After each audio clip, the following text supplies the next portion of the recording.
से माननीय मुख्यमंत्री जी से एक निवेदन है, उत्तराखंड में एक राज्य एक चुनाव की आप नींव डालें और मुझे पूर्ण विश्वास है कि हमारे यशस्वी मुख्यमंत्री जी इस परिप्रेक्ष्य में है। आदरणीय मोदी जी ने भी कहा है कि वन नेशन वन इलेक्शन, तो मुझे लगता है हर चीज़ की शुरुआत एक उत्तराखंड से होने जा रही है। हम आज हमारे माननीय मुख्यमंत्री जी ने उत्तरकाशी में पधारने का किसी कारण से नहीं आ पाए।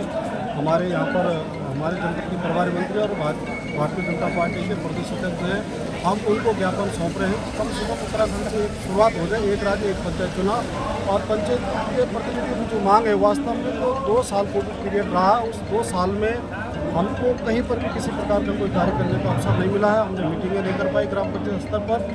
और दूसरा जो सबसे बड़ा विषय है कि एक्सटेंशन 2 साल हो सकता है। हमने उस अवधि में जब गवर्नमेंट एजेंसियों में वैकेंसी नहीं हो पाई, उनकी हमारे जो नवयुवक साथी है उनकी उम्र 2 साल आगे निकल गई थी, उनको भी सरकार ने 2 साल की राहत देने का काम किया है। तो हम तो पंचायत के प्रतिनिधि हैं, जो सरकार के पॉलिसी बनती है उसको धरातल पर उतारने का काम करते हैं। तो हम तो स्वाभाविक है, हमारा एक अधिकार है और हम निवेदन के साथ कह रहे हैं, हमारी उत्तराखंड की सरकार से निवेदन है कि हमें पंचायतों सर, निकाय चुनाव में बात आ रही थी कि हाईकोर्ट ने कहते ये बात है, अब आगे सड़क गए हैं, मतलब आपको लगता है कि एक आधा आ रहा है कि हमारे आगे? आज हमारे प्रभारी मंत्री जी ने कहा कि तुरंत हम निकाय चुनाव कराने जा रहे हैं, तो उन्होंने नहीं, कुछ तो आगे गए है ना, टाइम तो आगे गया। टाइम आगे गया, दिसंबर तक सारे आपका कहना मतलब ये टाइम आगे जा सकता है, वो भी आगे जा सकता है जी। हमारा तो निश्चित तौर पर दिसंबर तक तो हमारा कार्यकाल है, तो चुनाव आगे जाने निकाय चुनाव को हमारी सरकार का लक्ष्य है कि इनको 1 साल के तकरीबन इनका प्रशासन का कार्यकाल होगा, तो तुरंत इसमें जो हम लोग निर्वाचित प्रतिनिधियों को मौका देंगे।